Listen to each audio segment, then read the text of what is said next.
here again, sitting in this spot that I've sat before with uncomfortability, and today you can barely see the lake behind us with all of the smoke here in British Columbia, Canada. We are now under a state of emergency with the amount of fires that are out of control here.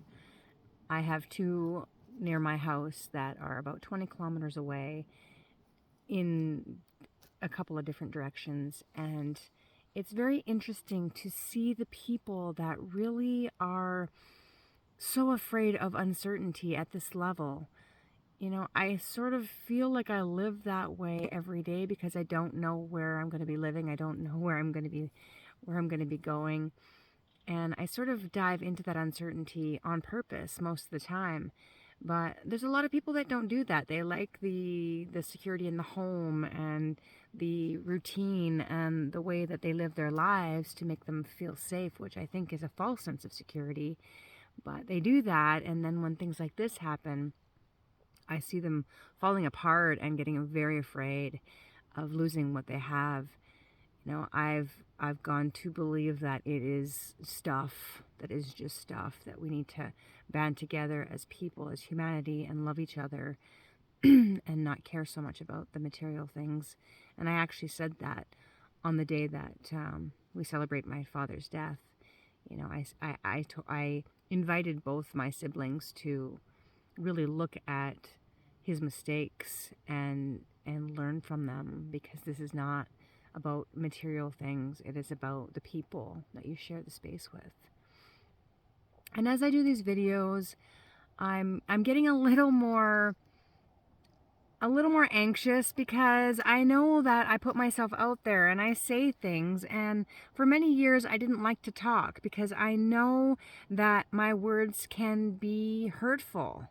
And it's not that, you know, I used to think that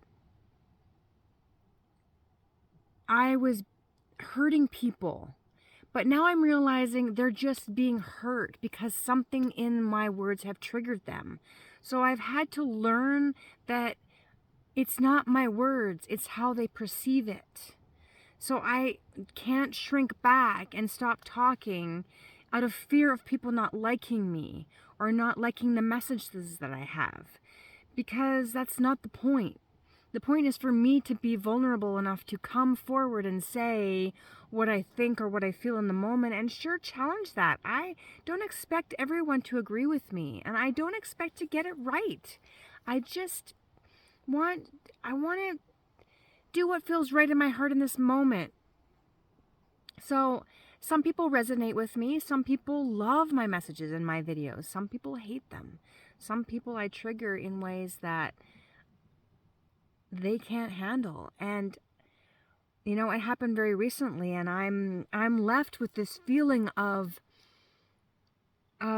anxiety, and I was shaking, thinking, like, what have I done? What have I said? And you know, that's the reason I chose the dance, is because I can love people without words, and I know how easy it is to trigger people with words. One word can mean bliss to one person, and that exact same word could mean hell to another.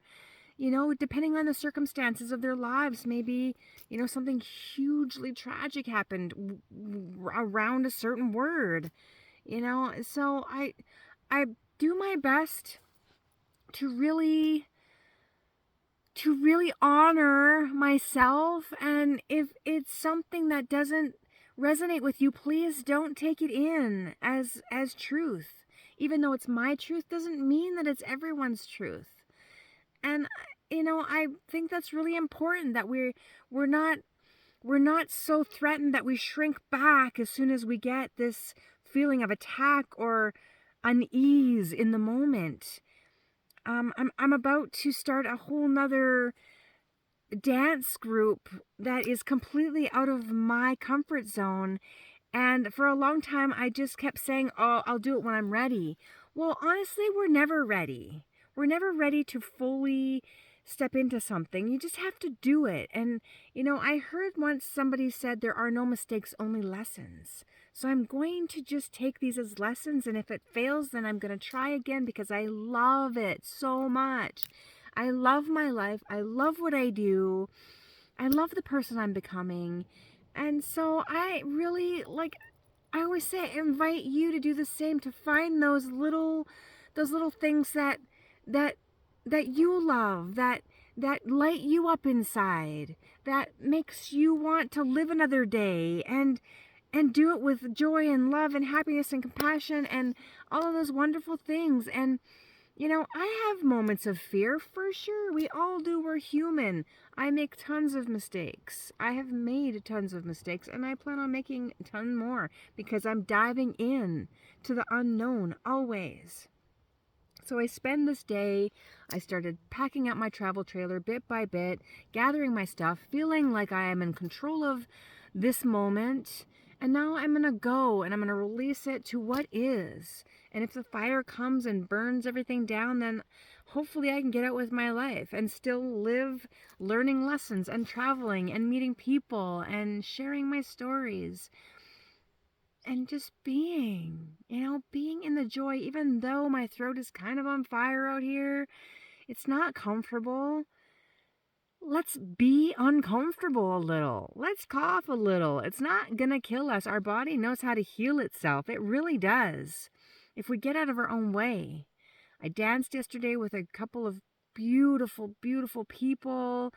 And we all at the end joined hands and celebrated the moment that we chose to step in. And it's so powerful and beautiful.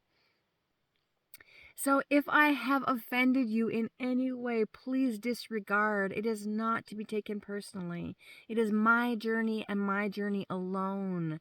And I would love to hear and see and witness your journey and see how different it is from mine. And maybe something you do triggers me and I can figure out why that is, because it's my issue, not yours. So take care on these days, on every day, of yourself, of each other. We're in this together, to love, to connect, to find our little tribes, to be the best that we can be until we can't, and then we mess up and then we do it again, with gratitude, with love, with every single one of you. I honor you, I respect you, I love you, and hope to see you soon. Take care and be safe.